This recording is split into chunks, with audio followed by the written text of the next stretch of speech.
মনে হয় যে রোড ম্যাপ খুব স্পষ্ট রোড ম্যাপ দেওয়া হয়েছে, ঠিক না? যদি মানে কম রিফর্ম হয় সেক্ষেত্রে মানে আপনি দেখেছেন যে ডিসেম্বরের মধ্যে হতে পারে। উনি একটা আলোকপাত করেছেন। আর এক্সাক্ট ডেট কি এটা তো সত্যিকার অর্থে অনেক ক্ষেত্রে এটা ডিপেন্ড করবে রিফর্মের উপর, বাট উনি একটা মানে টাইম একটা দিয়ে দিয়েছেন। এর চেয়ে আর ক্লিয়ার রোড ম্যাপ আর কি হতে পারে?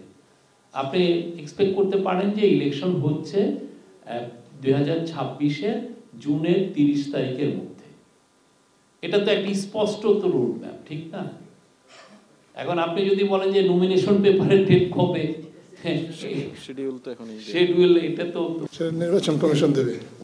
নির্বাচনের সুনির্দিষ্ট দিনক্ষণ বা নির্বাচন একেবারে নির্দিষ্ট কবে হবে, কবে মনোনয়নপত্র দাখিল হবে, এগুলো নির্বাচন কমিশনের কাজ।